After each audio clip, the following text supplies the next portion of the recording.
If you're thinking about a fashion brand, some of you may think about clothes.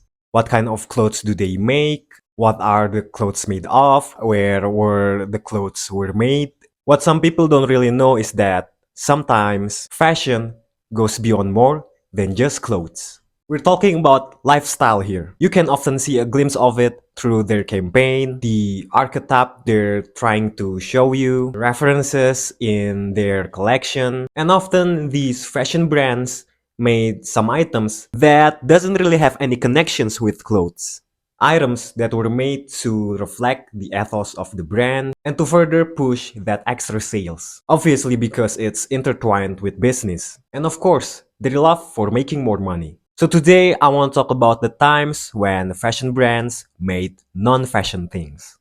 Okay, the first non-fashion things that probably cross your mind are fragrances, perfumes, colognes. 60% of the time, it works every time. This can be found mostly in luxury brands such as Chanel, Dior, Gucci, LV, Prada, and so on. In fragrances, the ethos of the brand is often reflected through their smell, their bottle, their commercial. Let's take a look at some examples of this. So I own a decant of a fragrance from a fashion house that I think perfectly represents their image. This is Le Mail by Jean-Paul Gaultier. Released back in 1995, the aroma of the fragrance is described as intensive and sensible, modern and comfortably warm, masculine and gentle. Le Mail is magnetically attractive fragrance which seduces with its uniqueness. It is built on contrast, traditional and bold, fresh and mild, strong and sensual. In one word, absolutely irresistible for women. Fresh mint is a symbol of strength. The tradition is represented by lavender. Vanilla gives warmth and tenderness. The top notes are composed of mint, lavender, and bergamot. The heart is composed of cinnamon, cumin, and orange blossom. And the base contains vanilla, tonka bean, sandalwood, as well as cedarwood. It was made by a master perfumer, Francis Kurkdjian. Anyway, the bottle of Le Mail is kinda sensual with the toned torso and all. The ad for the fragrance itself basically revolves around macho sailors depicted in a campy way. And again, kinda sensual. Now let's see how Le Mail actually smells. It smells refreshing and yes, you guess it, kinda sensual. There's a vibe of barbershop in it, which is often linked with masculine smell. Yet it's also kind of fizzy and sweet.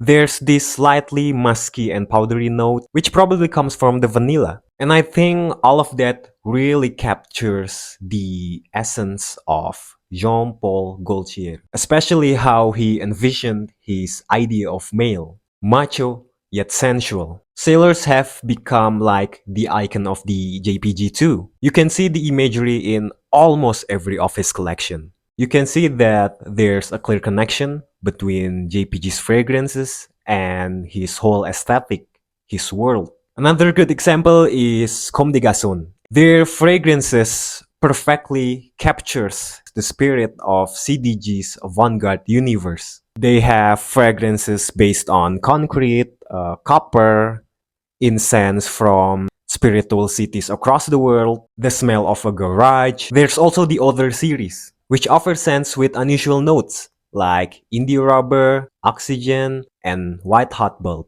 or freshly toasted bread, ink, and electric batteries. Now moving on, let's take a look at other non-fashion things, particularly objects. There are several fashion brands out there who have gotten their hands on making objects, be it for decoration or keepsake. One brand that will probably pop up in your head is Chrome Hearts. Founded by Richard Stark, John Bowman, and Leonard Camus in 1988, the brand initially started out as a leather jacket producer. Then they'll start producing silver accessories. With its base customers being bikers and rockers, the brand would be famous for its aesthetic. And now, their iconic leather and cross will be worn not only by bikers and rockers, but also celebrities, rappers, and even athletes.